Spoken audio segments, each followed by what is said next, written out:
মাধ্যমে সেটা যদি দূর হয় এটা তো ভালো, জাতীয় জীবনের জন্য ভালো, জাতীয় রাজনীতির জন্য ভালো।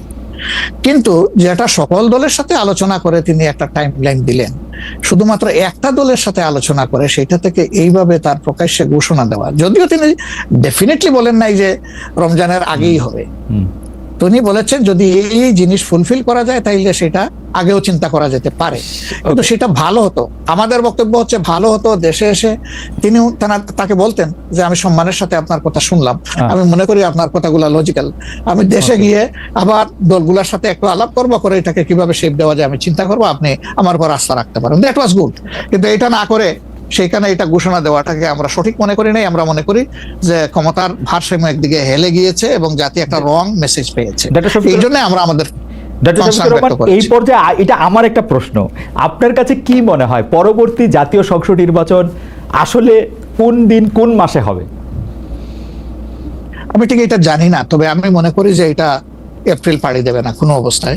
আর ফেব্রুয়ারিতে হলে আমি বলেছি সবার আগে আপনি বলেছেন যে হ্যাঁ, যে ফেব্রুয়ারিতে হলে এটা বেস্ট, কারণ এই সিজনটা আমাদের জন্য কমফোর্টেবল সিজন ইলেকশনের জন্য।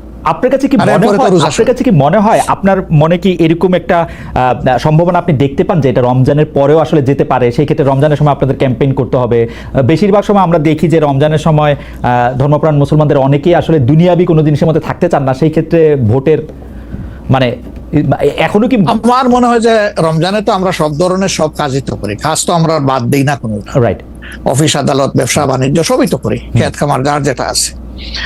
রমজান আমাদের জন্য কোনো সমস্যা না, রমজান কারোর জন্যই সমস্যা হওয়া উচিত না। কোন দল বলেছেন যে রমজানে ক্যাম্পেইন করতে গেলে অনেক ইফতার মাহফিল হবে, সেখানে প্রচুর টাকা খরচ করতে হবে, আপনি করবেন না। আপনি ইফতার মাহফিলে মেহমান হিসাবে গিয়ে খেয়ে আসবেন, দোয়া করে দিয়ে আসবেন, অসুবিধা কি?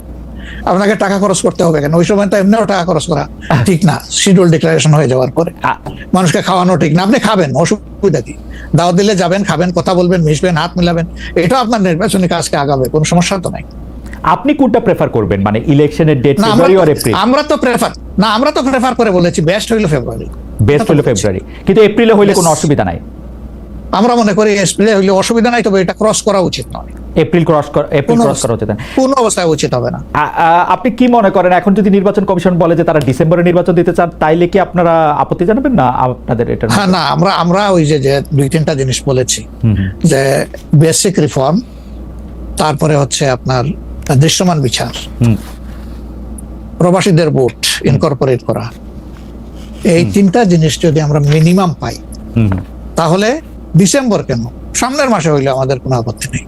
ডিসেম্বর আমাদের দর্শক, আমরা দেখেন মূল থেকে কখনো বলি নাই যে এই মাসে হতেই হবে, এই শব্দ কিন্তু কখনো আমরা উচ্চারণ করিনি। আমরা এই ব্যাপারে ফ্লেক্সিবল, আমরা প্রধান উপদেষ্টার কমিটমেন্টের উপরে রেসপেক্ট শো করতে চাই। উনি বলেছিলেন ডিসেম্বর এই বছর অথবা আগামী বছরের জুনের মাঝখানে যে কোনো সময় তিনি নির্বাচন দিবেন। তা আমরা দেখতে চাই যে তিনি তার কথার উপরে আছেন। তবে এটাও ঠিক যে মে জুন এগুলা কিন্তু ইলেকশনের জন্য কোনো ফেভারেবল টাইম না। ইভেন এপ্রিলটাও একটু কষ্ট হবে, এই ব্যাপারে বলার অপেক্ষা রাখে না। ফেব্রুয়ারির চাইতে এপ্রিলে কিন্তু একটু কষ্ট বেশি হবে।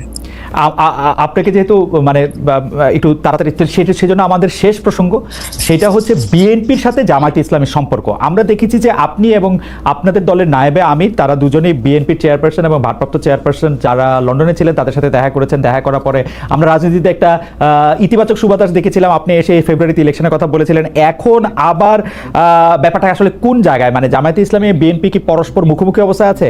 তাদের মধ্যে কি আবার একটা সদ্ভাব, মানে আসলে অবস্থাটা কি এখন? আসলে সমস্যাটা আমাদের না, সমস্যা আপনাদের। আচ্ছা, মিডিয়ায় যারা আছেন তাদের। আচ্ছা, আমরা তো মুখোমুখি না, আমরা তো পাশাপাশি আছি। তো ওকে, আমরা এই যে ঐকমত্য কমিশন বলেন বা অন্যান্য মিটিং গুলা বলেন বা আমাদের নিজেদের মধ্যে